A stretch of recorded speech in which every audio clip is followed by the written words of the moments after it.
Um, dois, três, testando. Fala, Profissa. Aqui quem fala é Matheus Williams. E Guilherme Williams. Está no ar mais um episódio do seu podcast sobre profissões. O episódio de hoje é sobre o profissional de design. Prepare as canetas, o caderno de rascunho e um bom café ou chá. E vamos nessa. Na primeira prancheta, apresento ela, que atua no desenvolvimento de identidades corporativas como diretora de criação e sócia da iDesign, desde 1997, realizando projetos de criação e gestão de marcas, design editorial e promocional. Filha de empresários, sempre se interessou pelo empreendedorismo, o que a levou a se especializar em gestão do design no Canadá, após ter estudado design gráfico no Brasil e Bolonha, na Itália.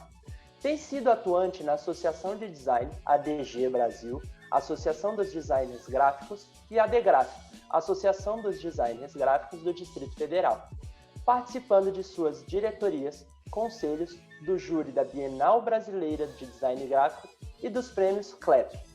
Uma salva de palmas para Cláudia Elmore. Fala mais pra gente de você, Cláudia.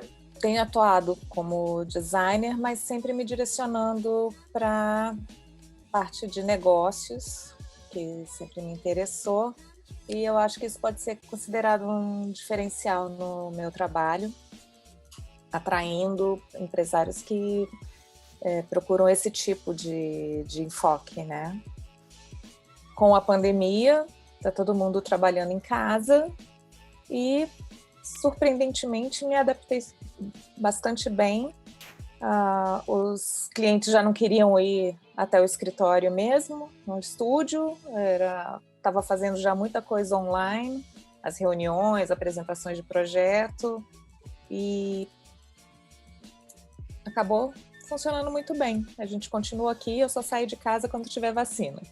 Quase perto de onde muito do que a gente vai falar hoje surgiu, ele, que é formado pela Faculdade da Cidade, no Rio de Janeiro, pós-graduado em Gestão Empresarial pela Universidade Cândido Mendes, mestre em Comunicação pela Universidade de Brasília e atualmente doutorando pela Tilburg University, na Holanda. É autor de diversos textos e livros sobre design e de trabalhos premiados e expostos em países das Américas, África, Ásia e Europa. No âmbito acadêmico, coordenou o curso de Design Gráfico do Centro Universitário IESB, em Brasília, além de ter lecionado também no Raffles Design Institute, em Xangai, na China, e no Centro Universitário da Cidade, no Rio de Janeiro. Como se não bastasse, integrou ainda diretorias e conselhos de diferentes entidades profissionais no país, além de júris de concursos e premiações de projetos de design no país e no exterior. Apresento-lhes Bruno Porto. Bruno, fala um pouquinho mais de você pra gente. Boa noite. Bom dia, saudações da Holanda. Muito obrigado pelo convite. É um prazer estar aqui conversando com a galera do Fala Profissa. Eu acho que você já falou bastante, mas você esqueceu de dizer, né, que eu sou botafoguense, mas isso não são coisas que a gente sai falando por aí. Você vai perceber pelo nível da conversa, pelo nível, né, que tanto a Cláudia como eu, né, somos pessoas de bom nível, de bom gosto, né, um apuro estético, né? Isso aí a gente vai desenrolando na conversa aqui, mas é um prazer estar aqui com vocês.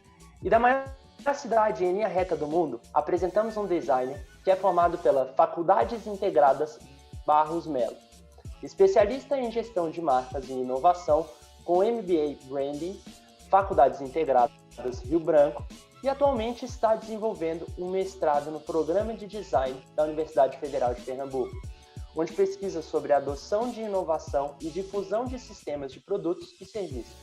Com 10 anos de atuação no mercado, é sócio-diretor de Design e Estratégia da Orb Service Design Lab, empresa que atua há mais de 7 anos no mercado, prestando consultoria em projetos junto ao Sebrae Pernambuco, Porto Digital do Recife, Ministério da Ciência e Tecnologia, ONU Habitat, Recife 500 anos, Governo do Estado do Pernambuco, Banco Interamericano de Desenvolvimento, o BID, Prefeitura de Recife, além de clientes de diversos segmentos de mercado como logística, varejo, startups, educação, funerário, entre outros. Com vocês, César Cavalcante. Fala pra gente aí de você, César. E aí, meu povo, tudo bom? Aqui de Recife, diretamente, estampado para quem me vê, para quem não me vê pode me imaginar.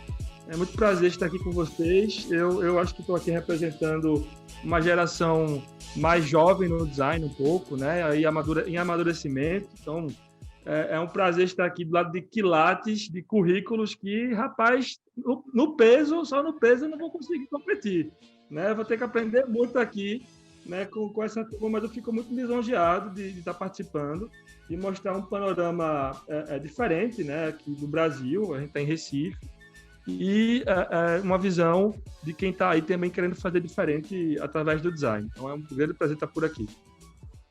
Designer, pra mim é criatividade, é ser Mickey. Então senta que lá vem história. Para começar esse papo, a primeira pergunta que todo mundo deve perguntar: preciso desenhar para ser designer? Agora é com vocês. Olha, eu vou começar falando sobre isso, na verdade, já fazendo, não é considerado propaganda para concorrência, mas dando uma dica. Teve um episódio do Visualmente, que é um podcast que fazia parte do Anticast, e agora, enfim, está separado, né? No qual eu discuti isso, esse podcast acho que é de 2016, com o Ricardo Cunha Lima e com o Daniel Moura, que é professor lá no Rio de Janeiro. O Ricardo é professor aí em Pernambuco, agora, César. Sim, eu tive contato com ele. Ah, então, pronto. Está lá em Caruaru, mas ele também está por aqui. Assim. Ah, pois é, você está em Caruaru. Pronto. Não, ele está em Caruaru, até onde eu sei, e aí eu encontrei com ele aqui em Recife. Isso, tudo perto. Boa dica já de programa, muito bom visualmente. Pois é, e a gente discutiu isso no programa, acho que no programa de número 34, lá de 2016, justamente essa história de, né, designer precisa saber desenhar. Então, além do que a gente vai conversar um pouquinho aqui, né, se alguém tiver a fim de mais alguma coisa, né, tem outros pontos de vista interessantes lá, né, tanto do Ricardo como do Daniel. Mas eu desenho desde criança, tá? Eu sempre gostei de desenhar. Eu acho que todo mundo desenha quando é criança e num determinado momento, como outras coisas, como música, como futebol, você larga, né, se você não faz tão bem, né? Porque quando você é criança, bater palma, bater pé, dançar, todo mundo faz. Desenhar, criança desenha, né? E quando a gente você vai fazendo. Agora, num determinado momento, você olha para o cara do lado, e aí você, de repente, vai ver e fala: nossa, mas aquilo sim é um bom desenho, ou aquele cara joga bola legal, né? Ele é muito bom de bola, eu sou um pereba, né? Então, você começa a ter uma autocensura. Eu não gosto muito. E com outras coisas, né? Com ler história em quadrinho. Não, eu lia, mas aí depois eu fui fazer outra coisa, né? Quer dizer, não tem. Então, mas eu sempre desenhei. E eu gostava de desenhar. E eu continuei desenhando e acabei chegando no design. Tanto que outro dia eu estava conversando com um outro designer editorial, e eu perguntei para ele uma coisa. Eu falei: você se espantou quando você descobriu que haviam designers que não gostavam de histórias em quadrinhos?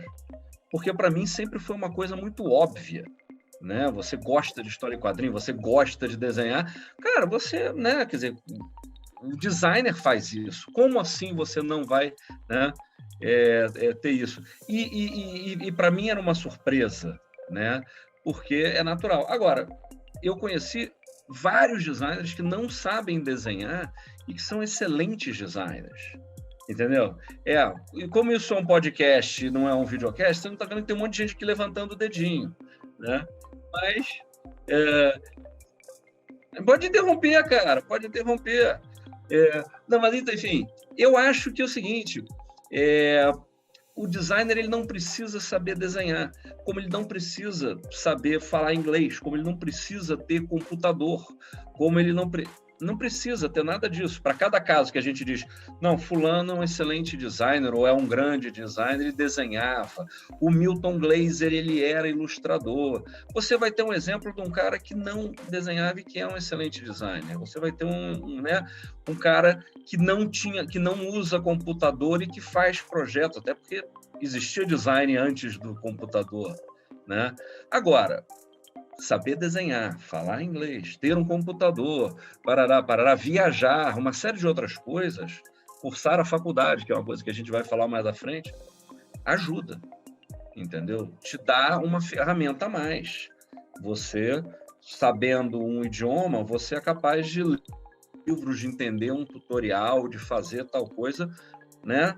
Não vou dizer melhor, né, do que o cara do lado que não faz isso, mas você está mais equipado, está mais ferramenta. Eu desenhava, assim, sempre gostei, era elogiada quando era criança e sempre desenhei melhor do que os coleguinhas, mas não foi uma coisa que eu depois quis desenvolver, quis aprimorar, mas, por exemplo, na escola, os trabalhos em grupo, era eu quem fazia os cartazes, porque eu tinha mais... minha função no grupo era fazer a apresentação. Procurar as imagens para fazer, né? Os cartazes da apresentação. Então, era designer, né? Era a programação visual ali do cartaz, a busca de imagens, o uso das cores, escrever com uma letra legível, saber né, a hierarquia ali na escrita, na mão.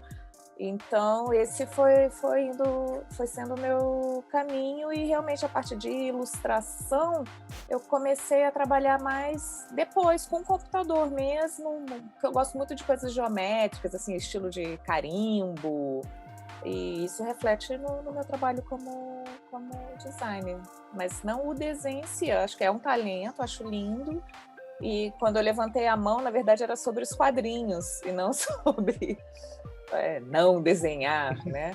Mas os quadrinhos, assim, eu parei na Mônica, que eu amava, né? As coisas do Maurício de Souza.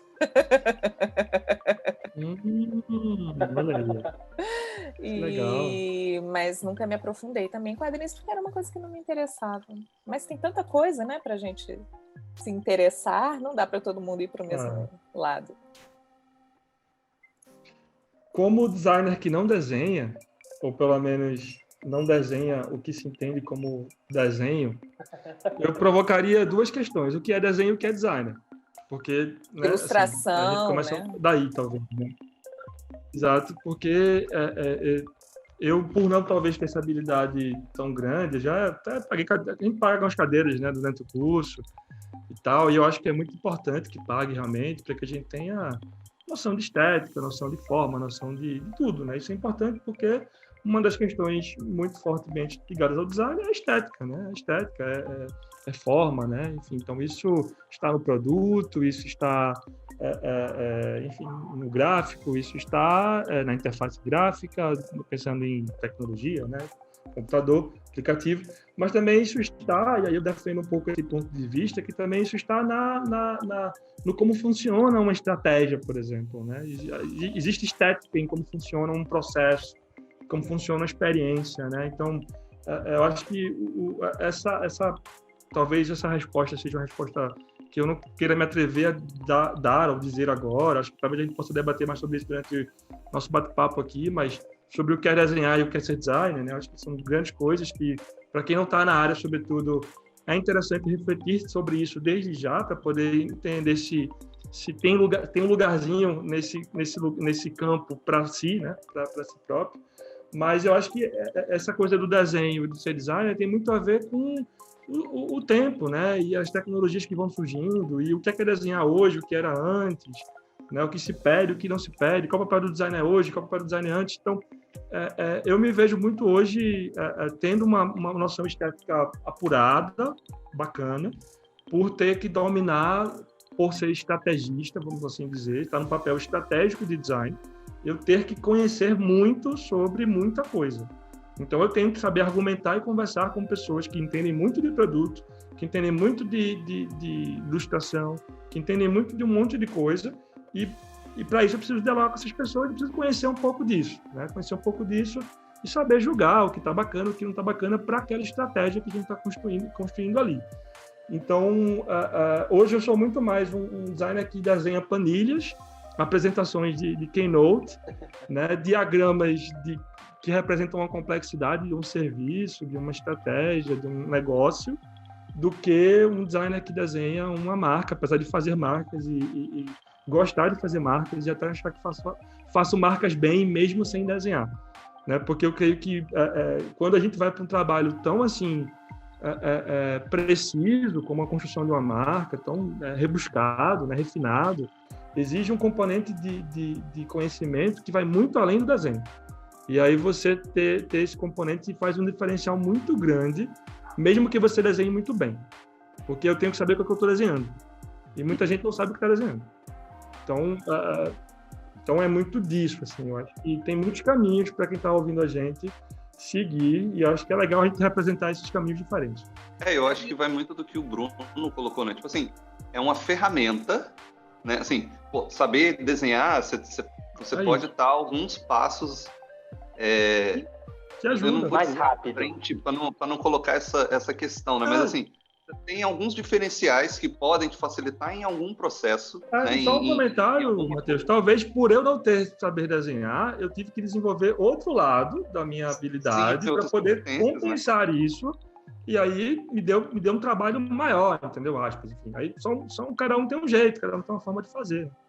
Não, mas você desenha, César. Eu não tenho a menor dúvida de que você desenha. Se você pega um lápis e você faz dois riscos no papel, cara, isso é um desenho.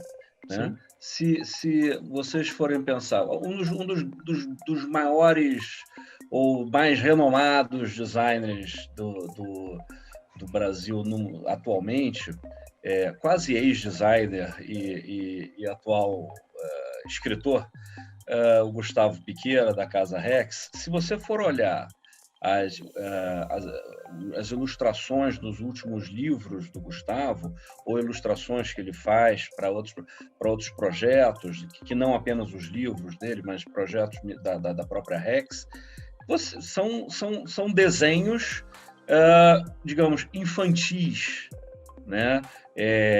São desenhos simples, né? Agora, estão ali em prol de uma narrativa, estão ali em prol de um deixa eu usar um termo bem nojento, de um storytelling, entendeu? Né? Eles estão ali. E a gente, então assim, quer dizer, desenhar, o meu pai era amigo do Milor Fernandes, e eu me lembro que eu devia ter uns 11 ou 12 anos, a gente foi no escritório do Milor, porque meu pai é arquiteto, meu pai fez o projeto do escritório do Milor. Então, um dia a gente estava em Ipanema andando e a gente falou, vamos passar ali no Milor? Vamos passar ali no Milor. Né? E tinha saído um livro de desenhos do Milor, um livrão, capa dura, enfim. E o Milor me deu o livro, autografou, né, para meu colega mais novo, Bruno Porto, né? E você olhava os desenhos que estavam ali no livro, eu fazia desenhos iguais àqueles aos 12 anos. Agora, entendeu? A gente vai discutir se o Milor ou o Enfio, né, desenham ou não desenham, quer dizer, tem a coisa da expressão do desenho, né? Você não precisa ter um desenho hiperrealista do Benício, do Norman Rockwell, para contar uma história que a Laerte ou que o Glauco faziam, né? Então, assim, o desenho, ele tá ali a serviço de alguma coisa, de contar. Então, num desenho de um logotipo, num desenho de um símbolo, de um grafismo, a gente não está querendo... Quando a gente fala sabe desenhar, as pessoas têm um pouco a noção de você sabe fazer um desenho realista ou você sabe representar uma coisa, o real, de uma maneira próxima ao realista, entendeu? Né? Não estilizado, super estilizado. Então, tem não essa discussão, mas essa confusão na questão do desenhar. É que nem você sabe cantar, entendeu? É diferente, né? A gente não está falando que você sabe tocar trompete, né? Agora, cantar, você tem diferentes tipos de estilos musicais, de músicas, né? De gêneros, e uma pessoa pode cantar bossa nova muito bem e rock pessimamente e vice-versa. Então, não significa isso.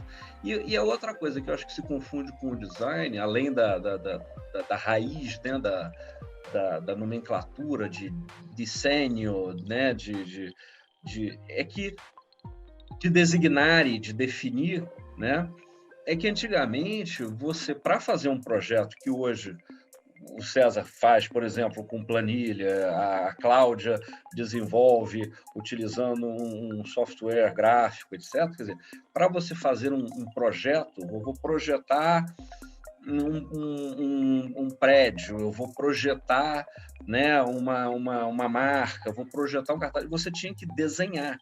Né? Era a maneira como você tinha de tangibilizar aquela visualização, né? Aquela definição que serviria não ali né, fechado naquele desenho, mas serviria para alguém produzir alguma coisa. Eu vou produzir uma máquina, eu vou produzir uma revista, eu vou produzir um prédio, né?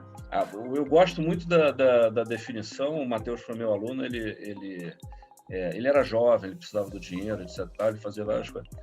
Mas uma coisa que eu falava, que eu falo muito em sala de aula, é a palavra projeto, né? Que projeto vem de projétil, né? Projétil é uma coisa que é uma bala, né? Um canhão, né? Você tem uma ação aqui no presente e que vai acontecer ali na frente, né? Quer dizer, você aperta o gatilho aqui e vai estourar ali na frente. Então, o projeto é uma coisa que você faz aqui e que vai só acontecer ali na frente.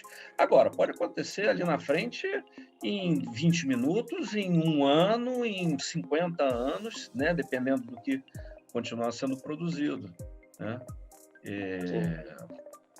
Até somando um comentário assim que eu fiquei pensando aqui, a gente quando inclusive os termos que ainda estão na moda, né, como o design thinking e tudo mais, uma das bases desse tal do design thinking, que nada mais é do que o pensamento do design, né, aplicado a qualquer coisa, o pensamento do projeto aplicado a qualquer coisa, que não é só de design, que isso vem de outros lugares, mas assim, talvez não caiba entrar tanto assim aqui, mas assim, o pensamento, né, mas desculpa, Cláudia, pode falar.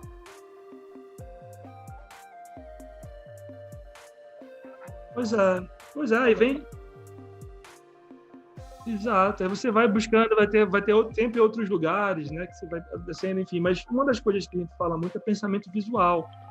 Então, o desenhar, por exemplo, ele até como exercício, ele é importante para que a gente consiga organizar ideias, discutir ideias, visualizar problemas, entender inter-relações. Então, tem uma questão de lógica aqui, e quem sabe até de filosofia, muito grande quando a gente está pensando visualmente. Então, a gente, quando utiliza, e aí eu digo isso, ontem eu estava utilizando o pensamento visual, alinhando, pensando como vai ser uma oficina que a gente vai fazer juntos para um cliente, onde todo mundo vai fazer uma atividade. Então, para poder colocar todo mundo na mesma página da nossa equipe, eu utilizei uma metáfora para chegar até um outro lugar, para a pessoa visualizar como seria isso. Então, isso é muito importante para qualquer área, ponto, mas o designer ele acaba tendo muita chance de desenvolver isso bastante, inclusive desenhando, ou tentando desenhar, ou, enfim, exercitando o ato, né, de desenhar. Acho que isso é legal. Perfeito. Usar o desenho para trazer uma ideia de forma mais visual, né? Uma coisa que ele pensou, ele traz ali de uma forma mais visual para conseguir com que outras pessoas também entendam que Exato. efetivamente, né? Acho que é mais ou menos nessa linha. Que é exatamente a definição de modelos. Tipo assim, né? Por exemplo, eu sou da química. Na química a gente tem que ter modelos porque a teoria se tornou tão abstrata que um jeito que a gente faz para tentar mostrar para as pessoas aquela ideia, aquela teoria, é fazer um desenho, fazer um modelo, né? Então acho que juntando aí tudo foi falado, né? É isso. E aí, antes da gente ir para a próxima pergunta, eu só queria colocar um mini tradutor aqui online. É porque o César comentou, não, porque eu fiz umas cadeiras na faculdade. Só para quem, no resto do país, posso estar equivocado de até aonde isso funciona, não sei se é só âmbito Pernambuco ou se é âmbito Nordeste, mas pagar cadeira significa fazer a disciplina. Então, só para poder nivelar, assim, para todo mundo entender a mesma coisa. Cumprir os créditos.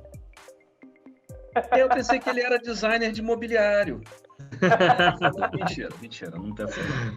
Cadeira, pagar Então, disciplina, né? Pagar disciplina. Pagar a disciplina ou pagar a cadeira é fazer a disciplina, cursar uma disciplina, é tudo a mesma coisa. É isso. Então, bom, mas aí então, já meio que definimos, desenhar não é necessário, mas ajuda e, na verdade, acaba sendo necessário, mas não precisa ser realista. Mas aí a gente sempre, no design, tem um duelo, profissional versus sobrinho. E aí, quem que ganha essa briga? Bom, eu vou dar a minha visão, já é um clássico lá no estúdio. Eu vejo essa situação como... Eu faço analogia, assim, tem dias que você quer sentar num restaurante, ser atendido por um garçom, escolher seu prato e, né, fazer a sua refeição. Mas tem outros dias que você, ou por questão financeira, ou por vontade, ou questão de tempo e tudo mais, você quer passar no McDonald's, no drive-thru e comer dentro do carro. Então, eu acho que são... E daí vão entrar os outros fatores, qual é melhor para a sua saúde, qual vai te trazer um resultado melhor. Tem, né, são vários fatores que fazem essa escolha. Quem está contratando o sobrinho não é o cliente que eu quero para o meu estúdio, eu não vou brigar por isso. Do mesmo jeito que o restaurante não vai brigar com o McDonald's, eu vejo dessa forma. Assim, em resumo. Perfeito.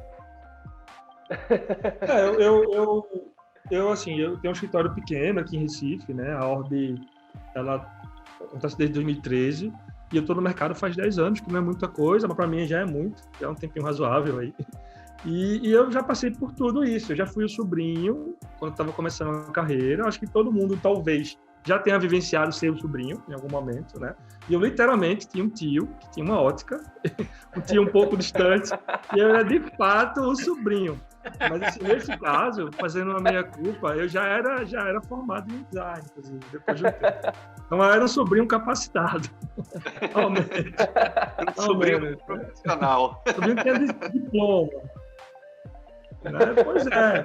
Mas assim, eu acho que eu no começo da carreira, assim, eu ficava mais, sabe, chateado, assim, de falar, mas isso desmerece a profissão, mas isso, sei lá, isso não é legal para o mercado, isso é ruim e tal. Quando também surgiram alguns sites, né, que enfim, colocam custos lá embaixo, tipo leilão, né, algumas coisas assim, que disparam para vários profissionais e tudo mais, eu fiquei muito chateado, assim, muito chateado, vírgula, né, tava meio incomodado, né, vamos lá. Mas, assim, eu com o tempo eu fui entendendo que eu, sendo empresário, né, com o tempo, eu comecei a entender mais de negócio, entender que, inclusive, fora questões de capacidade de fazer ou não fazer, nem sempre o meu projeto, que custa tanto, que ele está posicionado no mercado, ou seja, ele está sendo ofertado no mercado, como foi aqui dado exemplo da McDonald's versus uma hamburgueria artesanal, né?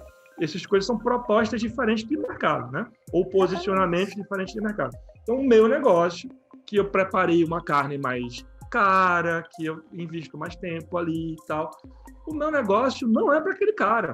Mas não é para aquele cara no sentido de que você não tem dinheiro para pagar, então não pague.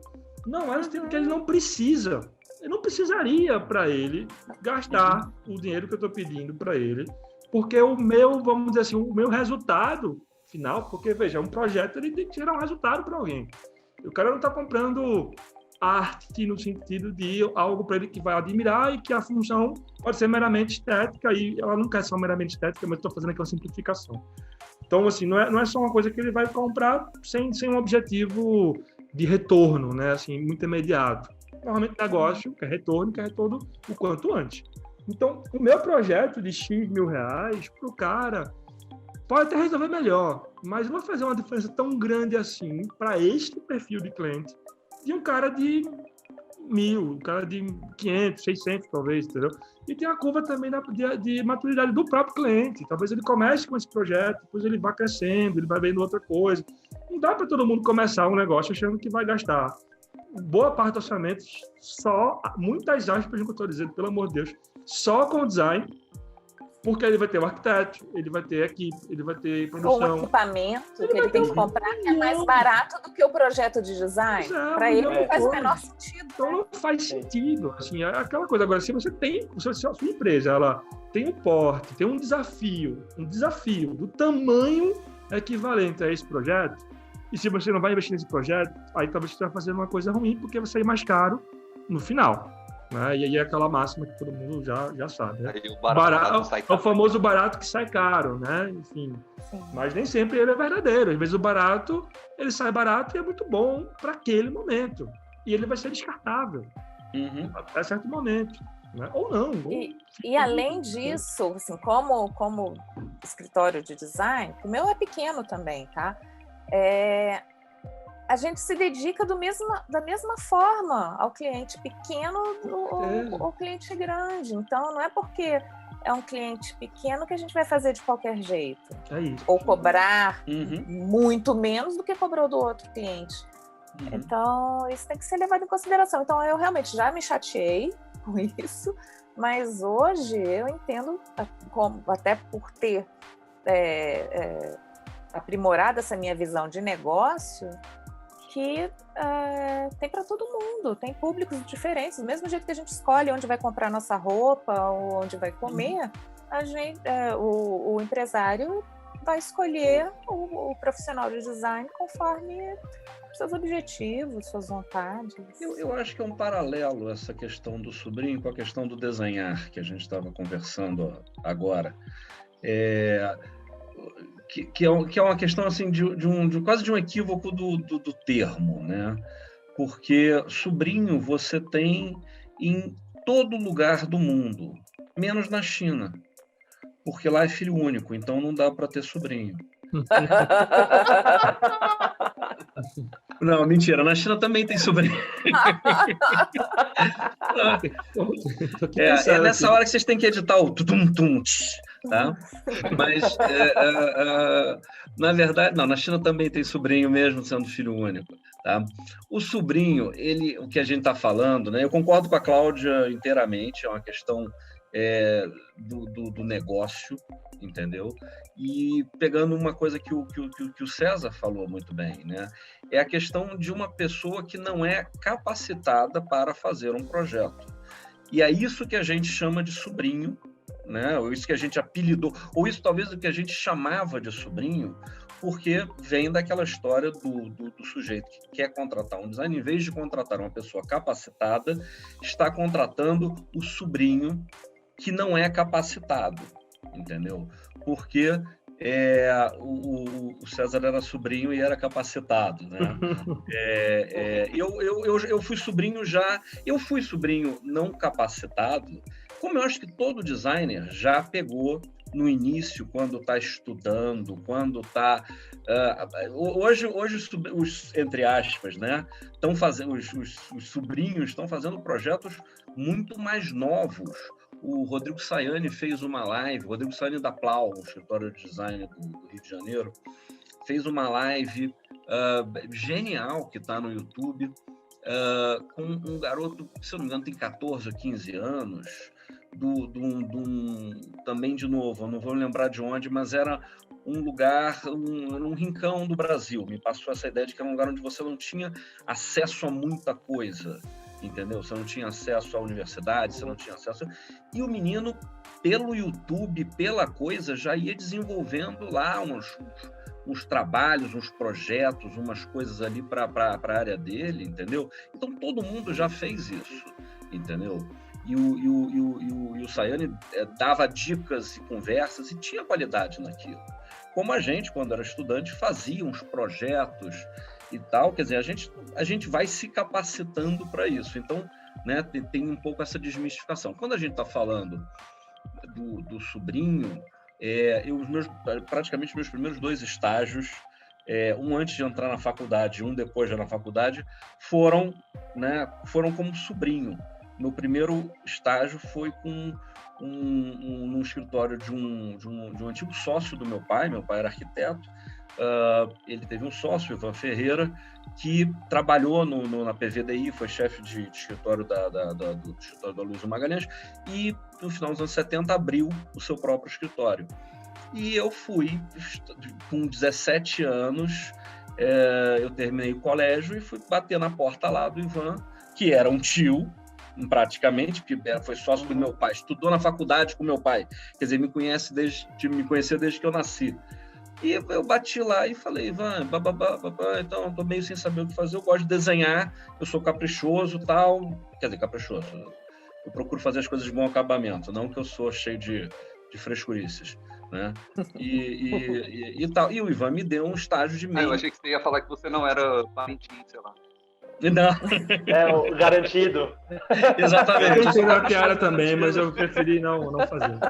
Não, pois é. Isto para quem do Brasil, que não sabe da Guerra dos Bois. E aí foi isso. E depois que eu entrei na faculdade, o meu segundo estágio foi na Universidade Cândido Mendes, onde eu acabei fazendo pós-graduação, porque meu tio era diretor de lá e eles precisavam de alguém para pintar uns cartazes do curso de pós-graduação. Isso era antes da época do computador, isso era no início dos anos 90, né? Então, assim, de novo, eu entrei num estágio que era, né, porque eu era sobrinho, entendeu? Que era o que eles precisavam. Eles não precisavam de um estudante de design, precisavam de um cara para pintar uns cartazes, tirar umas xerox dos certificados, entendeu? Fazer umas montagens. Então, assim, agora, o que eu acho que é um problema no sobrinho, ou na maneira, talvez, como a gente profissionalmente no mercado veja isso, é quando você tem uma concorrência que acaba sendo desleal, entendeu? A gente tem muito isso em licitação pública, por exemplo, né? Em que ganha aquela empresa do cara que é amigo do sócio daquela coisa. Você tem casos disso, né? Você tem casos da empresa em que quem está fazendo o trabalho é mais barato, não por uma questão, né, de qualidade, mas porque o cara está levando um dinheiro, né, por fora para isso. Então, quando a gente está falando, eu acho que muito nisso, a gente está falando de pessoas desqualificadas ou de profissionais, ou mesmo de empresas desqualificadas para aquele projeto, se fosse um projeto, né, que deveria ser feito. E aí é o que a gente estava conversando, é o barato que sai caro, entendeu? Porque da mesma forma que você vai contratar um menino de 12, 14, 15 anos, um estudante, né, você, dependendo do que você precisa, não é isso.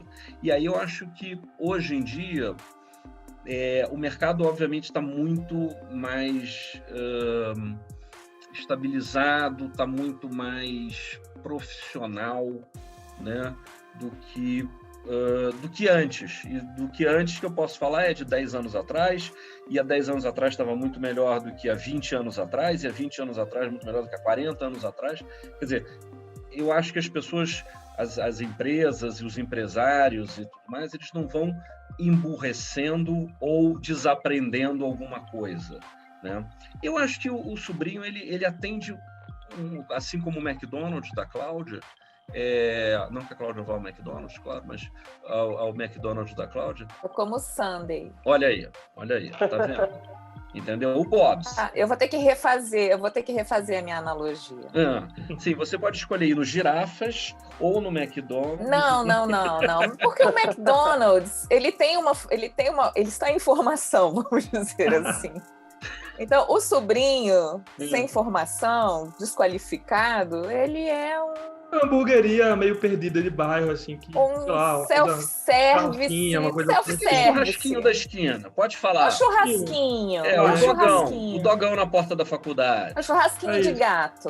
Mas assim, pegando esse gancho do churrasquinho de gato, cara, às vezes você tá ali, a gente tá falando aqui para estudantes, né? Às vezes esse é o começo, cara. E esse é o começo e vai lá abrir o churrasquinho de gato, vai lá ter experiência, seja honesto com o que você está fazendo, cobre honesto, diga até onde você sabe e cara, quer fazer junto, quer testar? Vamos, sabe? E é isso, assim, eu acho que qualquer profissão, sobretudo design, que é uma prática, né, muito grande, uma disciplina prática, a gente tem que começar por algum caminho, e às vezes é esse o caminho, muitas vezes. Aproveita esse... Tem que começar por algum caminho, aquilo que, né, vocês falaram, às vezes um equipamento para um restaurante é mais necessário do que uma placa, do que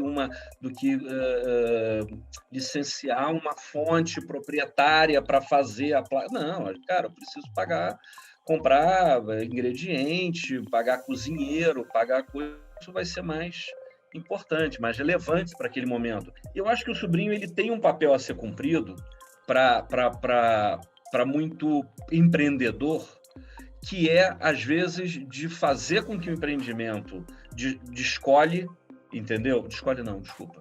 Fazer com que o empreendimento decole, saia do chão, entendeu? E lá para frente, o cara que tinha a Kombi que vendia hambúrguer vai abrir um restaurante, entendeu? No momento que ele é Kombi, ele não vai poder pagar um designer para fazer uma estratégia, para pensar em cardápio. Não, ele quer uma placa, ele quer um flyer, ele quer um site, ele quer um... Até porque, Bruno, empresarialmente falando, se o produto não é bom, se o serviço não é bom, não tem design que dê jeito, né? Você pode fazer o melhor projeto, mas se o negócio é ruim, não é um projeto maravilhoso, contratado na Casa Rex, vai salvar o negócio. Sim. Então, sim. vamos levar isso em consideração. É aquela assim, né? O pessoal fica, eu quero trabalhar, né? E aí, todo lugar que eu vou tentar trabalhar me pede que eu tenha experiência. Mas ninguém me dá oportunidade para eu poder ter experiência. Então, às vezes é assim, meio que todo mundo é sobrinho em uma época da vida. Tipo, vai fazendo uma coisinha aqui, uma coisinha ali, ajuda. E às vezes em critério de ajuda mesmo. Às vezes ajuda seu tio mesmo a fazer alguma coisa. Vai fazer de graça, mas aí você meio que vai construindo um mini portfólio ali. Isso já te dá a oportunidade de você chegar num escritório, numa agência bacana que você admira. Você fala, o que eu tenho até hoje é isso. E aí você entra e você começa a evoluir, melhorar, e aí você vai escalando junto com os negócios. Eu concordo. Isso é uma coisa que aparece sempre quando vou falar em universidades. E até incluí algumas telas na minha apresentação, porque se não é uma questão de dinheiro, é uma questão de experiência, de montar portfólio, então vamos fazer, e isso eu continuo fazendo até hoje, trabalho pro bono, entendeu? Você vai ajudar, vai fazer a divulgação, a comunicação da feira da quermesse da tua igreja. Você vai ajudar uma instituição, um orfanato, uma casa de idosos, a conseguir doação pro orfanato, para casa, entendeu? Isso é muito legal, você está ajudando de fato e você está livre, porque eles não têm como te cobrar resultados ou preferências, porque você está fazendo gratuitamente. Então, você consegue dar o melhor de si num projeto e montar um portfólio. Eu acho isso muito válido e sempre recomendo para quem está estudando. Tem um ponto que eu queria... É um assunto que eu nem sei se está na pauta de vocês, mas como o Bruno levantou essa bola, e o meu caso foi completamente inverso. César, você tem alguém... Teve alguém de referência na tua família, no teu círculo, ligado a artes, design? Porque eu não tive. Ninguém. Não tive. Nem arquitetura. Nem arquitetura. E foi algo que eu achei durante o processo. Assim. Eu fiz computação 1 ano e meio. E é mais difícil, né? Eu acho. Acho que se eu tivesse tido alguma referência, alguém com quem pudesse me orientar, trocar uma ideia...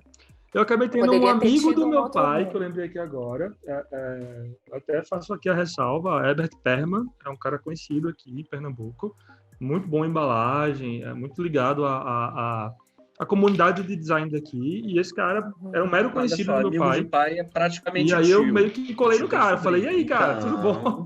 Vamos ser amigos. Me ajuda aqui. Mas assim, era um amigo conhecido, sabe? E aí eu fui super, assim, aí também meu perfil, né? Assim, muito proativo, de correr atrás e tal. E aí o Perman até me falou, César, teu destino é ser empreendedor, cara. Teu destino é ter um de design. Lá atrás, e eu tô lembrando disso hoje, inclusive. E ele falou, pô, tu tá muito afim, eu te vejo em vários... Aí pronto, eu ia para evento de design, que aqui tinha na época o Centro de Design do Recife. E tinha muito evento bacana. Rico Lins veio para cá, teve um monte de coisa legal há um tempo. Eu tive a sorte de ter, na minha época, também esse ambiente, né, de gratuito, de palestra, de conversas. Então, eu me beneficiei disso. E aí, através disso, eu fui meio que o nerd de design, antes de entrar na faculdade, inclusive. Foi uma coisa de meio que conhecer a área, né? Então, procurem esses eventos, gente. Procurem esses eventos. É um bom caminho. Sim, exatamente. Não, e assim, comparando com a época em que eu decidi fazer vestibular para design e começar a estudar e tudo, hoje é tudo muito mais acessível, né? YouTube, né? Pega o seu celular e descobre né, um mundo de referências. Assim bacana, que nem eu falar profissa, falando sobre esse assunto. Exatamente. Não tinha na minha época isso, cara. Não tinha nada disso. Era tudo mato. Disso. Então, eu acho que uma das características mais importantes para quem quer trabalhar com designer é essencial ser curioso, né? Ir atrás, porque cada projeto é um mundo que você descobre. Tipo, hoje eu tenho cliente de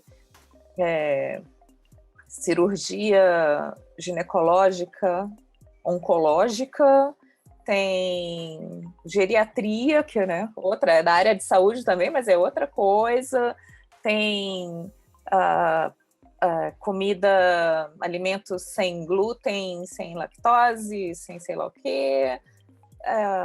Que mais? Deixa eu ver minha lista aqui de coisas. Advocacia trabalhista. Então, são mundos completamente diferentes, e isso que eu acho mais fascinante no trabalho como designer é você ter que aprender sobre várias áreas e né, mergulhar temporariamente nesses mundos. Para mim é uma delícia. Tem que Inclusive, gostar disso. Os algoritmos de Google, de Pinterest, devem me achar esquizofrênica, né? Porque meus álbuns são variadíssimos. A distorção da Matrix. Isso que a Cláudia está falando é muito engraçado, porque é verdade, a gente tem escritório, ou mesmo não tendo escritório, quer dizer, você trabalhando para um escritório, você vai, né, quer dizer, cada caso é um caso, literalmente. Então, né, você atende de advogado, a gente atendeu uma época na Porto Martins, a gente atendeu um tenista, né, que era um tenista conhecido no Brasil, quer dizer, na verdade era um ex-tenista, era um cara que tinha sido um tenista conhecido e que estava trabalhando na própria marca, etc. e tal, Thomas Koch. E E você, enfim, de tudo, de loja de esporte até universidade, até não sei o que, quer dizer, você vai pegando clientes diferentes. E lá, num determinado momento, a gente começou a direcionar mais para o mercado editorial, que era uma coisa que tanto o Marcelo Martins, que foi meu sócio, como eu gostamos ainda e tal. E aí você fala, não, eu quero trabalhar com projeto de livro, com mercado editorial, e enfim, né, quer dizer, uma dinâmica diferente de não estar correndo atrás, literalmente, de clientes corporativos, empresariais, aquela coisa, porque você entra, digamos assim, num hall das editoras e os trabalhos vão entrando, né, com relativa frequência. Né, você passa a ser considerado. Aí sim fica complicado, porque cada livro é um livro, entendeu? Então vem livro de filosofia grega, vem livro de autoajuda corporativa, vem livro de poesia, vem livro de aventura medieval, vem livro de criança. Aí sim você pira e tem que fazer um monte de coisa, entendeu? Então, mas é isso mesmo, é você ser curioso e é você gostar disso, né? De ter... não vou dizer um dia diferente do outro, mas não ter todos os dias iguais, ou exatamente aproveitando a entrada nesse assunto, aqui na Orbe a gente atende, como foi falado aí, né? A gente está completo de funerária agora, um projeto voltado para pensar produtos e serviços de uso futuro, para enfim, esse tipo de negócio, que é uma área que eu acho que super precisa de design, em vários sentidos, assim, né? Totalmente. Mas seu cliente é quem está vivo, né? Meu cliente é quem está vivo. Quem tá vivo. Não aceita reclamações póstumas. Já falei para todo mundo, tem que fazer imersão lá no cliente, passar um dia lá, de repente vivenciar uma experiência de ser, enfim, brincadeiras à parte.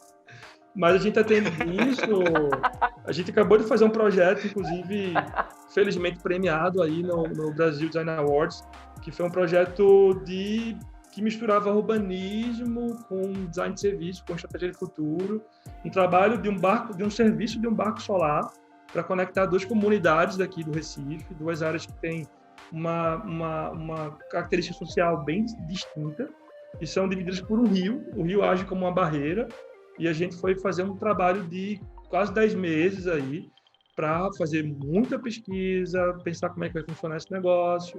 E estamos agora ajudando na parte de implantação desse negócio. Então, assim, coisas bem diferentes, né? Assim, como exemplo, e claro, tem o cliente pontual, que é uma consultoria de marketing, que é uma livraria, que é, enfim, aí você vai, é combustível, a gente vai para tudo que é lado. Agora, isso é um tipo de prática que, vamos dizer assim, até então é o mais comum no design. Mas eu tenho visto, e aí é importante falar isso para quem está nos ouvindo, eu tenho visto muito design agora estando conectado na área de tecnologia, mas assim, de ele ser um departamento dentro de uma empresa de tecnologia, dentro de uma startup, dentro de uma empresa tradicional. Então, esse é um outro viés, vamos dizer assim, um outro lado da área, né? Estar no escritório é uma coisa mais diversa nesse sentido, e estar dentro de uma empresa, eu acho que diminui um pouco a diversidade de projetos, mas você vai ter também ali outras oportunidades de aprofundamento, enfim, de até oportunidades do tamanho do negócio. Porque, assim, vamos ser sinceros, os escritórios de design, por maiores que sejam, eles não têm o mesmo faturamento de uma empresa de tecnologia robusta, uma coisa, né? Então, às vezes, a carreira te leva para você ir para uma empresa de tecnologia ou uma empresa tradicional, e você vai ter toda uma pista de crescimento, todo um aprofundamento aí que talvez estar no escritório talvez não permita tão facilmente assim. Sim, então, é verdade. E é uma outra área, né? Uma outra forma de trabalho, né? Uma outra, uma outra perspectiva. Exato. Que quem está estudando ou vai estudar design precisa conhecer. Exato. E na nossa época, talvez não tivesse tantas oportunidades assim. Então, eu acho que quem está nos ouvindo agora está pegando uma onda muito ligada a uma indústria, que o design está muito ligado historicamente com a indústria, com a tecnologia.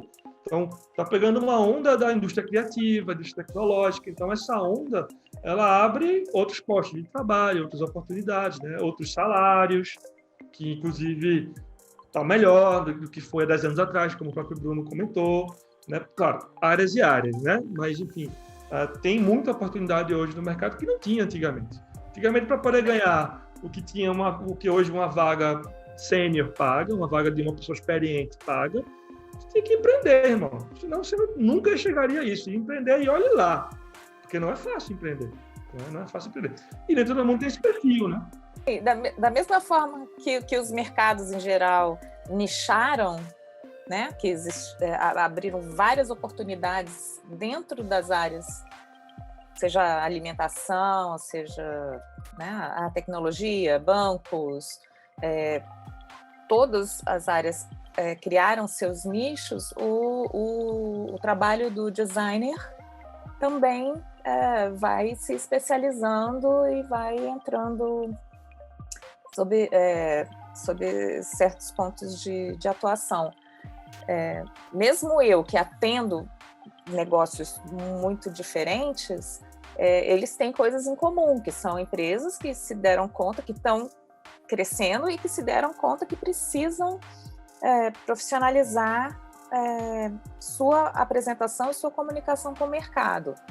Quem não se importa com isso, o empreendedor que não se importa com isso, ou que não está vendo perspectivas, não está projetando um crescimento, ou uma mudança, ou entrar num novo mercado, ou lançar novos produtos, novos serviços, ele não precisa da minha ajuda hoje.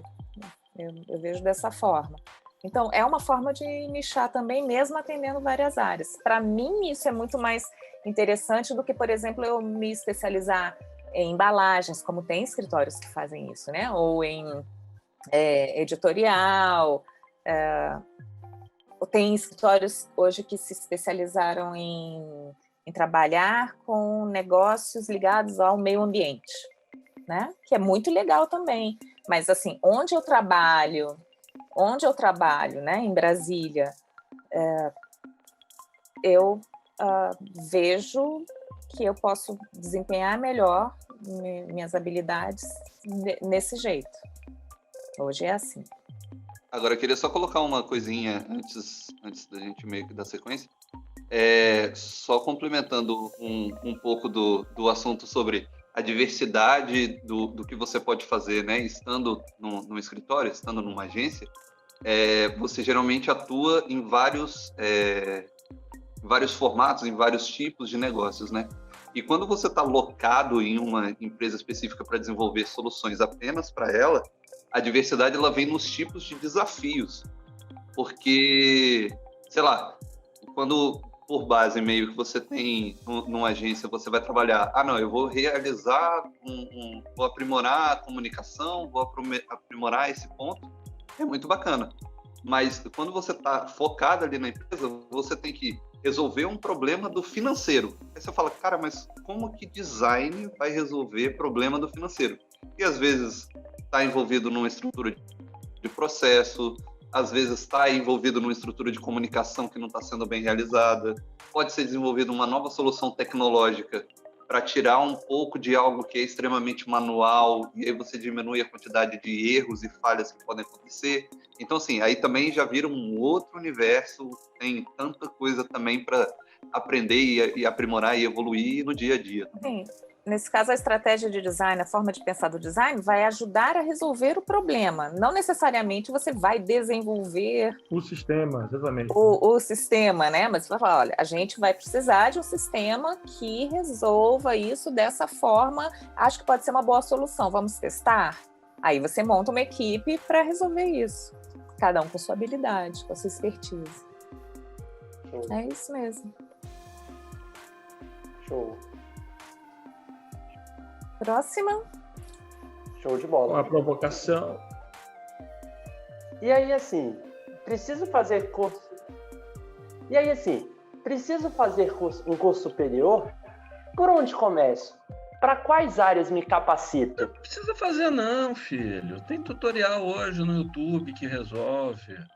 Opa, peraí, o microfone está ligado? Opa, não, então não é nada disso. Tem os podcasts para você ouvir. Sempre vai haver, né? Uma criança de 15 anos te ensinando a fazer o que você quer fazer, cara. Um tutorial. Exatamente. Não, isso é tão fácil que até uma criança de 8 anos. Então traga-me uma criança de 8 anos para montar esse negócio aqui. Olha só, a questão da faculdade, de você fazer um curso superior, é a mesma história do desenhar, entendeu? Para cada exemplo de pessoa formada que se tornou um designer de sucesso, e hoje o de sucesso que eu chamo é alguém que paga suas contas, que paga seus impostos, que no Brasil não são poucos, que usa software corretamente, não paga gato net, nem do software, nem da net, nem da fonte tipográfica que usa. Então, assim, ser um designer, né, que emprega as pessoas, que faz bons trabalhos, que é ético. Então, enfim, para cada bom designer, nesse sentido, que fez faculdade, você vai ter outro exemplo de um que não fez faculdade, ou, grande pecado, não fez faculdade de design, né? E aí eu já busco outro Gustavo, que é o nosso exemplo, que é o Gustavo Greco, de Belo Horizonte, que é formado, cáspite, em publicidade. Existe uma rixa, gente. Não! Você que está ouvindo que não boa sabe parte isso, desses designers paulistanos que a gente conhece, né? Fizeram como supracitado. São arquitetos. Isso que tem um que a gente conhece que são administradores, né? Tipo assim, Tem. advogados. Advogados, exatamente. A Luiz de Magalhães, por exemplo, cursou direito. Não, olha Wagner só. Alves, administrador. É muita decepção num programa só. Talentosíssimo. Olha só, faculdade é que nem a história do desenhar. Você precisa cursar para ser designer? Cara, não, mas ajuda muito. E aí eu vou parafrasear o Guto Lins, que tem uma tirada fantástica, que é a seguinte: eu nunca vi ninguém piorar porque estudou. Excelente. Entendeu? Então, você não vai se tornar um designer pior se você faz uma faculdade de design, entendeu? Você pode sim fazer. Agora, é tão mais fácil se você tem alguém que te ensina uma metodologia disso, que foi testada, que não é apenas um vídeo de YouTube no qual você tem uma interação limitada, né? Na qual, bem ou mal, né, a academia ela existe há mais tempo do que o YouTube. E eu não estou dizendo que os youtubers falam besteira ou só falam besteira, e quando eu estou falando YouTube, eu estou falando de redes sociais, de Twitter ou de Instagram, etc. E tal. Mas eu estou falando o seguinte: a academia ela foi estabelecida há mais tempo do que o YouTube, e ela não é perfeita, né? Ela pode ser muito engessada, porque, na verdade, a gente está falando de um Brasil que, no fundo, são muitos Brasis, né? Então, o que o MEC define como ensino de design, o que é bom para o ensino do design e tal, não é para todo mundo, não é para todos os mercados, não é para todas as situações. Eu, quando fiz faculdade de design no século passado, tinha entre as minhas cadeiras, né, educação física. Tá? Ou seja, para que eu vou fazer educação física? Vai me tornar um designer melhor, uma pessoa melhor, ou, enfim, talvez uma pessoa mais saudável, mas da maneira como era lecionada, não era uma pelada no campo da Lagoa, um racha horroroso. Tá? Mas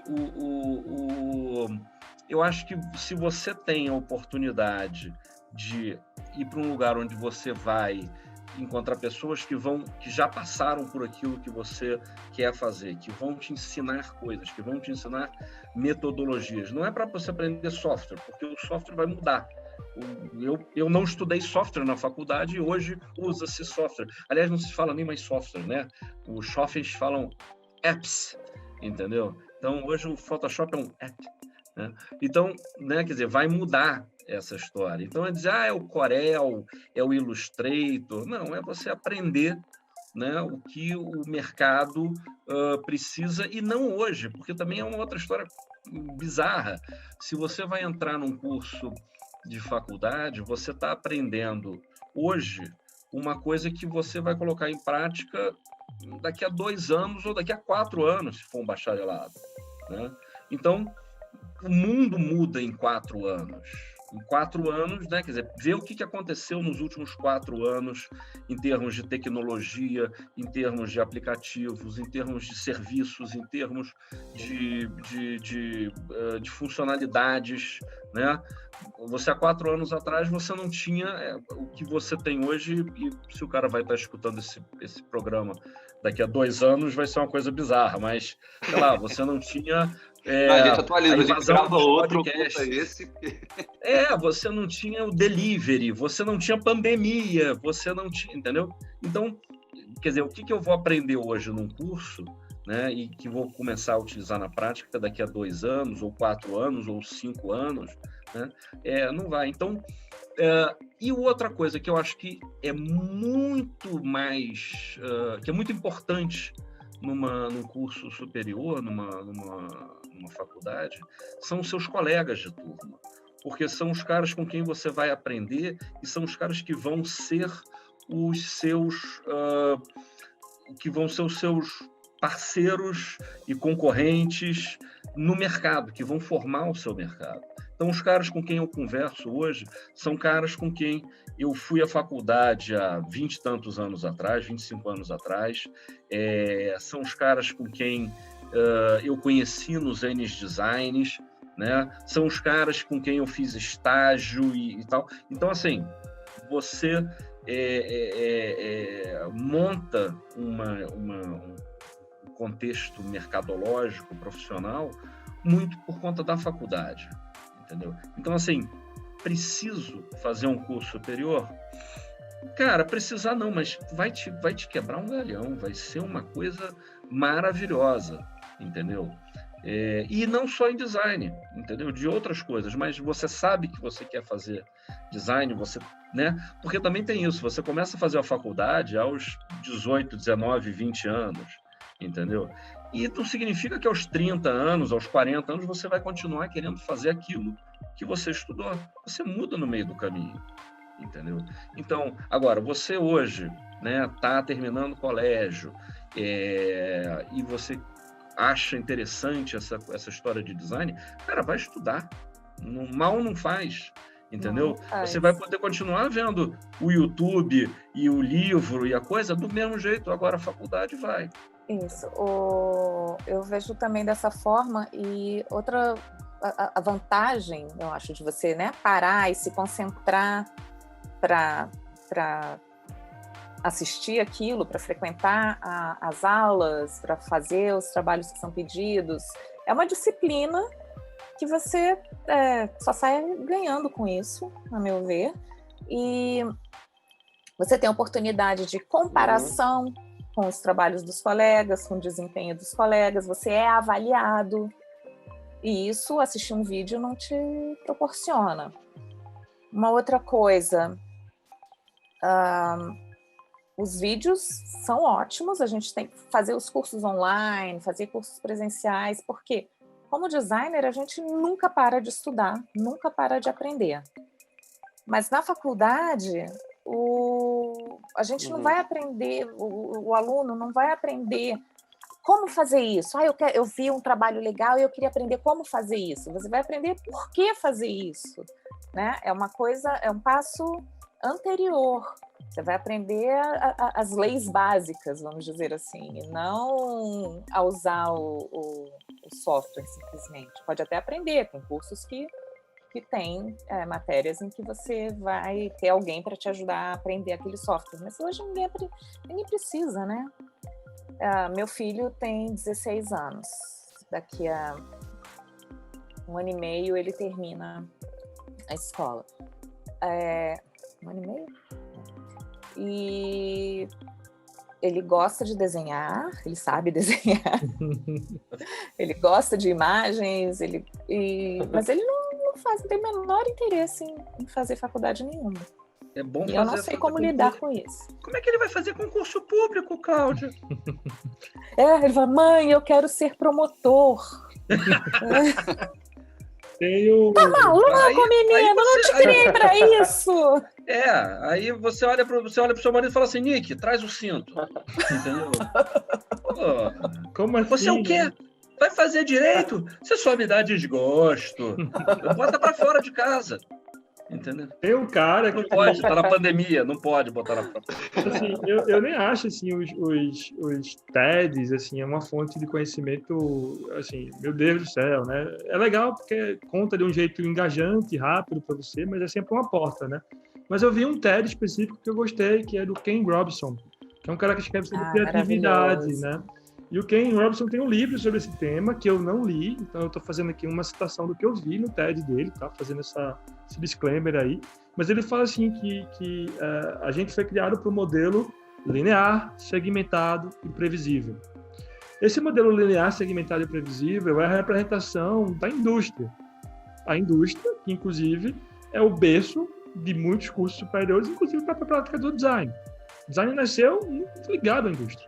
A escola também foi a escola desenvolvida, foi pensada em isso, né? Se você falar sobre isso, talvez as carteiras, né? As carteiras, horários, o sinal, né? Todo esse negócio, né? O modelo industrial de disseminação de conhecimento, né? Em linha de montagem praticamente, né? Que eu vou ter ali séries e tudo mais.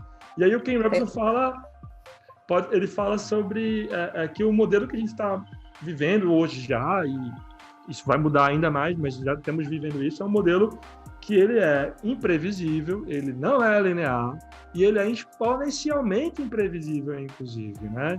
Então, como você navegar na incerteza através de coisas tão rígidas como uma grade curricular de um curso superior, de um título superior?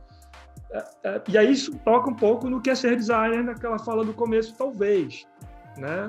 Talvez, assim, não caiba tanto a gente segmentar tantas pessoas mais, ou intitulá-las tanto como ser só uma coisa, né? Ou ser, né? Eu tenho um lado meu designer, outro lado administrador, outro lado músico, outro lado chefe de cozinha, outro lado artista, sei lá, não sei. Esse é o rumo, essa é a vida que a gente vive hoje, já, né? E tende a ser cada vez mais isso.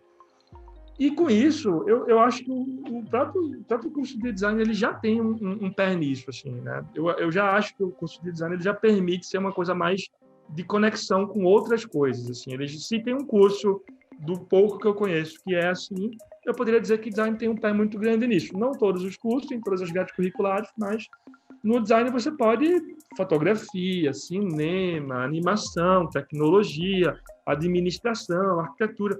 Tudo isso pode estar dentro do design, ou se conectar com o design, melhor dizendo.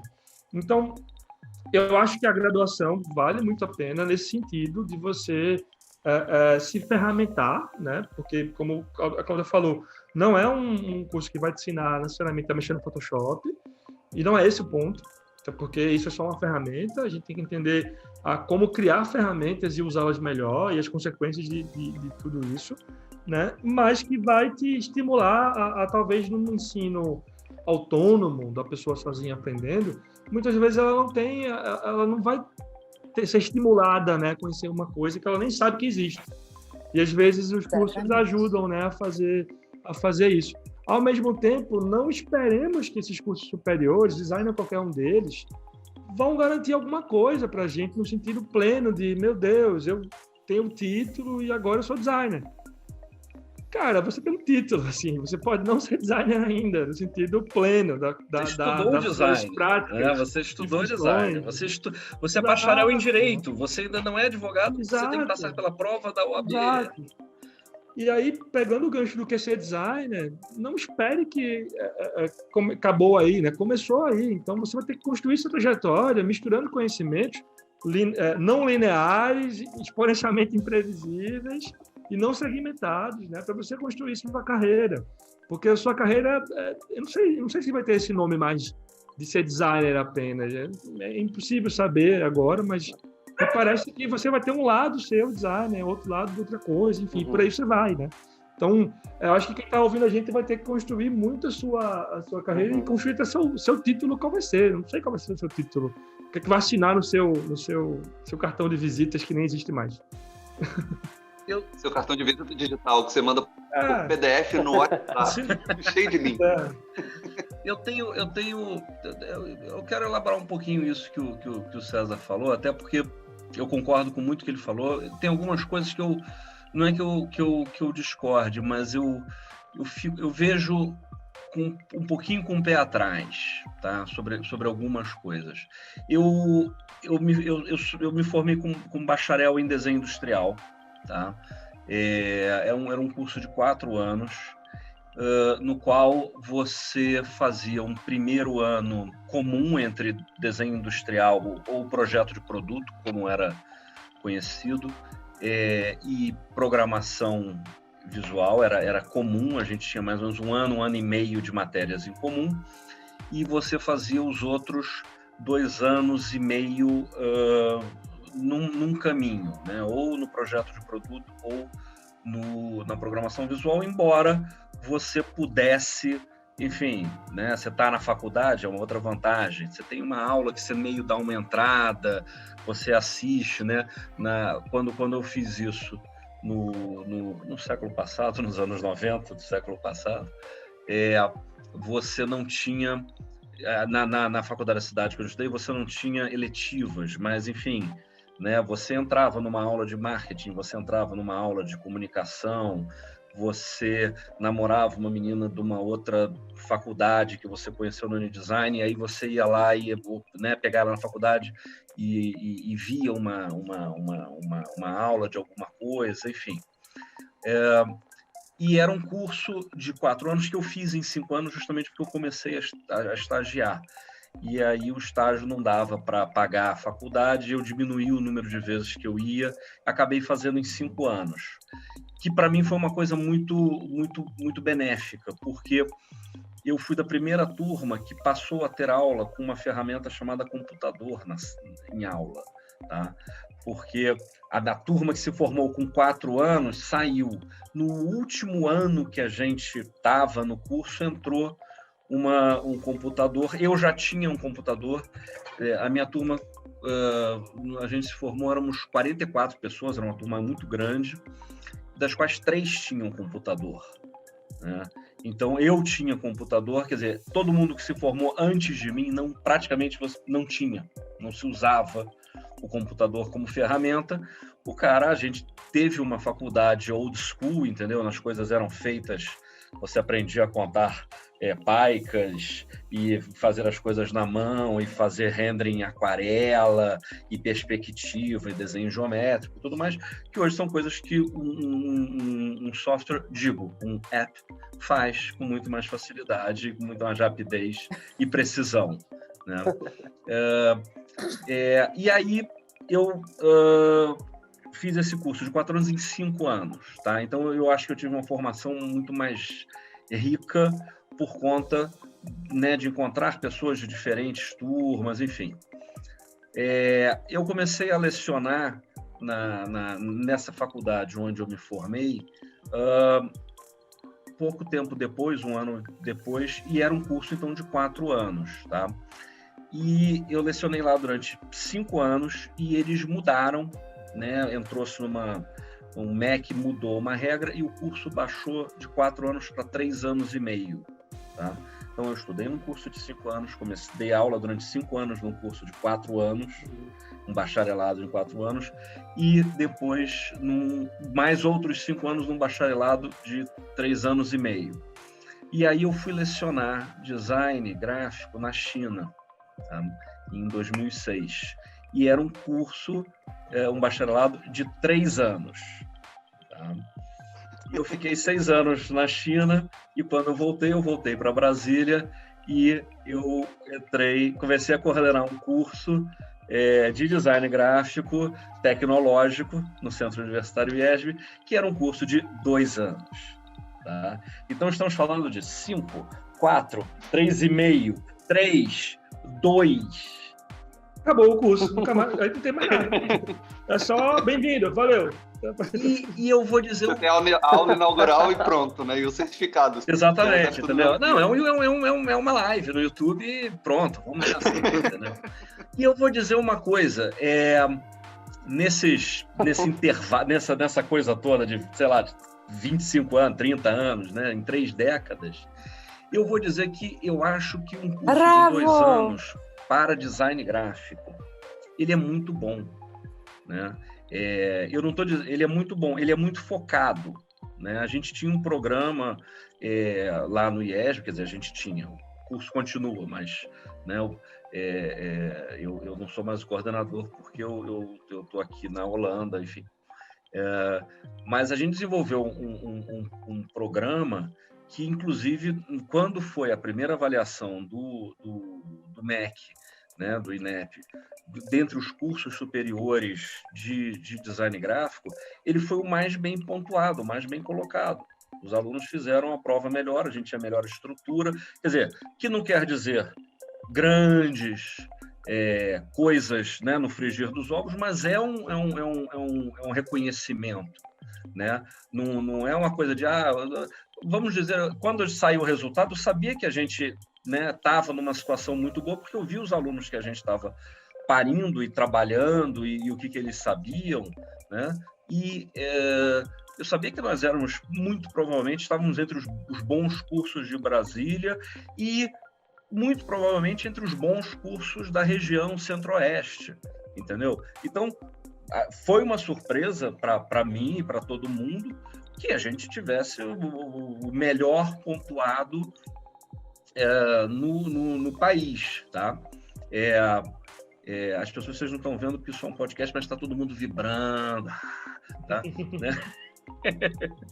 Mas, enfim,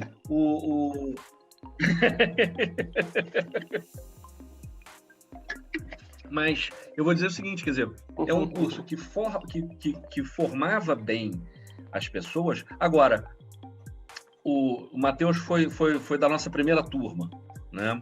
E ele não saiu em 2 anos pronto, entendeu? Muito pelo contrário, ele continuou interessado, continuou estudando, continuou pesquisando, entendeu? Mas porque hoje em dia a gente tem essa proximidade maior do que talvez a gente tivesse em outras épocas da academia com o mercado, né? Que é o que um pouco a gente está falando. Tem soluções de projetos que um cara com um pouco de metodologia, com um pouco de conhecimento técnico de ferramentas e tal, ele já começa a resolver bem, entendeu? Então, não que ele vá fazer sozinho, mas ele pode entrar numa estrutura, ele pode estagiar num escritório, ele pode começar a trabalhar num escritório, né? Em muitos casos, e isso fazia também muito parte do nosso alunado no IESB, que é um caso específico, mas eu, enfim, estou colocando a minha experiência, de pessoas que já trabalhavam na área, muitos como autodidatas, e que foram buscar um conhecimento de formação superior, né? Então, eu acho que hoje um curso de formação, por exemplo, tecnológica, ele te dá um conteúdo enxuto, né? A gente não tinha aula de filosofia, né? Mas, ao mesmo tempo, te dá uma noção muito básica, muito mais completa, talvez, de empreendedorismo do que eu tive em 5 anos de bacharelado, né? E te permite ir para outra, ir para uma pós-graduação ou ir para um mestrado, se for o caso, ou mesmo cursar um outro curso tecnológico. Às vezes, se preparar para fazer um bacharelado onde você discute questões mais humanisticamente, talvez mais aprofundadas do que num curso de 2 anos, entendeu? Então, eu acho que é difícil eu dizer que, sei lá, responder a pergunta, né, que foi feita aqui, assim, como é que eu começo? Para onde é que eu vou? Eu falo, olha, existem vários momentos, e muitas vezes, muitos dos nossos alunos começavam com design, como é um curso de 2 anos, ele termina o curso. Ele não vai se alongando como um bacharelado, que às vezes o cara está no 3º ano, já desesperado, não é aquilo. Com 2 anos, se o cara termina o 1º ano, ele vai terminar o outro ano, ele vai falar assim, cara, eu estou na metade, eu já resolvo isso aqui e vou utilizar este conhecimento que eu tive em design gráfico para uma outra coisa, entendeu? Para abrir uma loja, ou para fazer um outro curso, ou descobrir que o que eu gosto mesmo é publicidade, entendeu? Então, ele, às vezes, né, quer dizer, já saía do curso de design gráfico para um curso de comunicação. Ou lançar um produto. Ou lançar um produto, né? Quer dizer, é um conhecimento adquirido que você não vai... Agora, não é uma vida de 4 anos, que quando a gente tem 18 anos, né, 19 anos, você fala... Que? Eu vou sair aos 25? Aos 20? Nossa, mas aí eu me formei nesse negócio e eu nunca vou fazer. Então, hoje em dia, você tem essa mobilidade que você não tinha. É um reflexo, né? É um reflexo dos tempos. Dos tempos. Eu vou dizer que eu passei boa parte dos meus 5 anos de faculdade pintando aquarela, fazendo perspectiva na mão, fazendo coisa que hoje existe uma tecnologia que resolve muito mais eficientemente do que aquilo. Então, não que a gente não tenha gerado outros tipos de conhecimento, que a humanidade, né, não tenha gerado outros tipos de conhecimento. Hoje o cara pode sair daqui e fazer UX, por exemplo, né? Mas nos 5 anos que eu fiquei ali, quer dizer, você não aprendia mais porque não tinha tempo, e eu tinha que entrar no mercado, né? Eu tinha que trabalhar. Foi a minha história também, muito semelhante. Assim. Fiz um curso de 3 anos e meio, porque eu precisava meter bronca. Agora, fazendo um depoimento aqui que é legal, acho que também é importante você se conhecer ao longo desse período, para saber o que você quer, o que você gosta.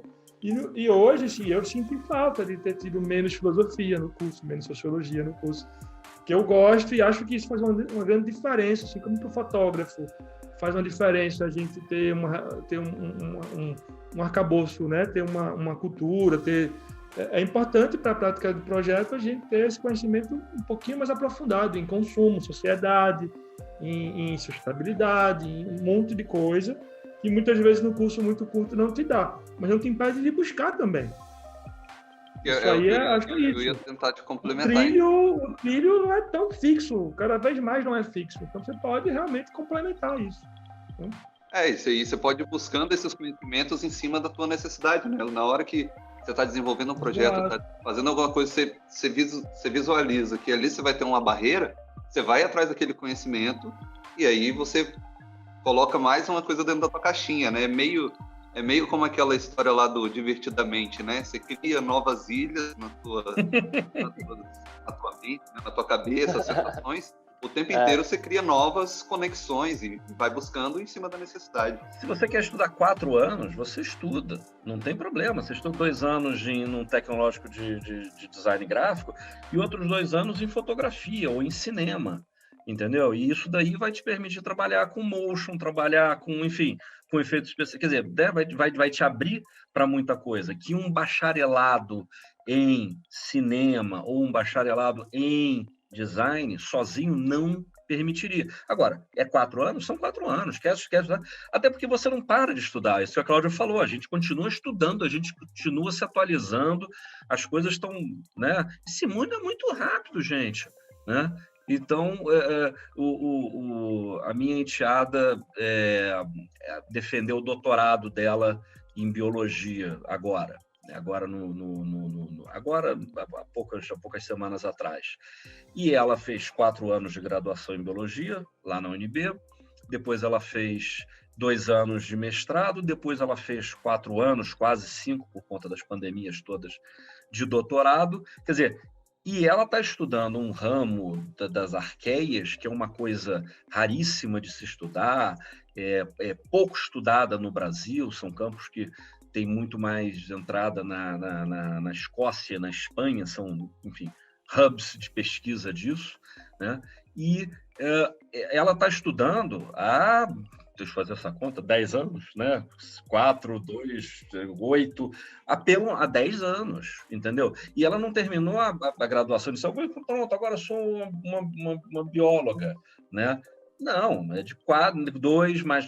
Quer dizer, agora ela entende de uma coisa bastante e é uma coisa difícil. Então, assim, não é o fato de você ter isso. Então, o tempo... E às vezes as pessoas são diferentes, entendeu? Também tem isso, né? Brasis diferentes, tempos diferentes, maturidades diferentes. Então, é muito difícil a gente tentar encaixar todo mundo naqueles 4 anos que o MEC te obriga, dentro daquela grade, que o MEC hoje, eu acho melhor do que... né? Não tem educação física, cara, já está no lucro. Enfim, é um curso que tem essas coisas. Se você gosta, eu gosto de entender muito isso. Acho que o designer, ele é um cara que ele é bom me corrijam se eu tiver uma perspectiva muito minha só, tá? Mas é um curso que tem que ter um cara que tem uma cabeça analítica, mas ao mesmo tempo intuitiva. Ele mistura um pouco dos dois. Ou seja, é um pouco do cara que gosta de exatas, mas ao mesmo tempo gosta de humanas, sabe? Assim, não é que não gosta de... É um pouco tá ali no meio, sabe? Concordo. Assim, eu me sinto muito eu assim. Concordo. E assim, aí depois eu fui entender que o Peirce, que é um pesquisador antigo, que fala sobre semiótica e tudo mais, que ele chama isso de pensamento abdutivo. Ele mistura o intuitivo com o analítico.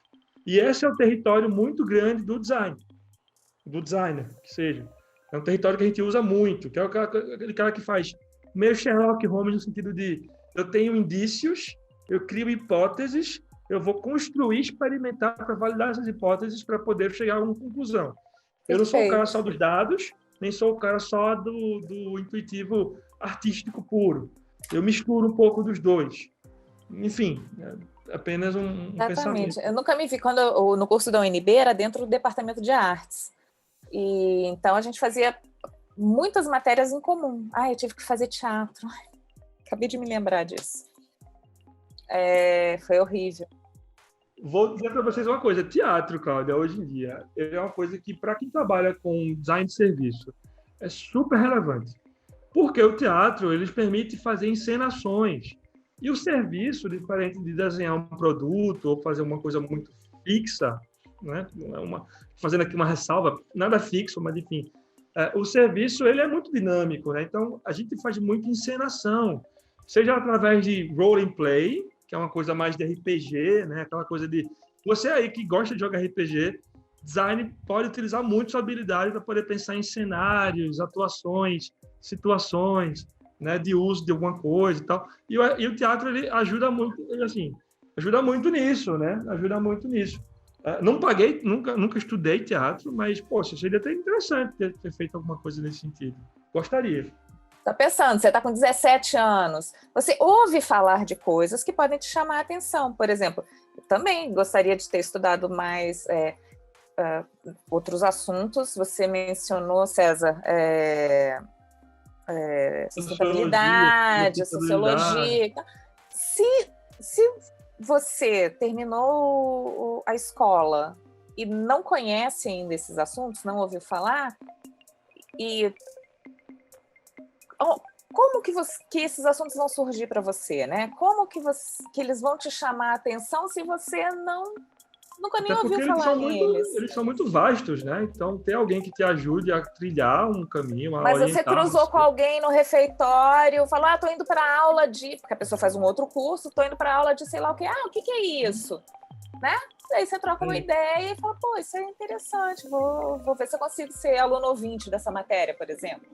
Por isso que, pelo menos para mim, para a minha geração, o N-Design foi muito importante, porque foi o momento em que você encontrava primeiro com pessoas do seu próprio curso, ou de cursos afins, porque aí a gente está falando de design gráfico, de produto, interiores, moda, enfim, e que são de cursos, ou mesmo curso ou cursos afins, de outras universidades. Então, eu, de uma universidade particular no Rio de Janeiro, conseguia aprender um pouco como eram as aulas ou como eram as disciplinas, o programa de uma federal de Santa Catarina, ou de Pernambuco, ou de Belo Horizonte, né? Quer dizer, então,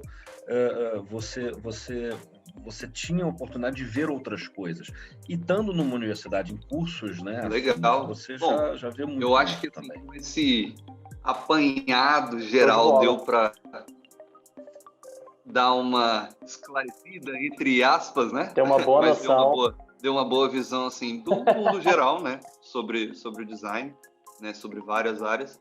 E aí a gente vai para a próxima parte do programa, que geralmente é uma das mais esperadas pelo pessoal, porque quando eles mandam as perguntas lá no Instagram, Mas, como o nosso papo fluiu muito, muito mesmo, então você vai ouvir as perguntas no próximo episódio.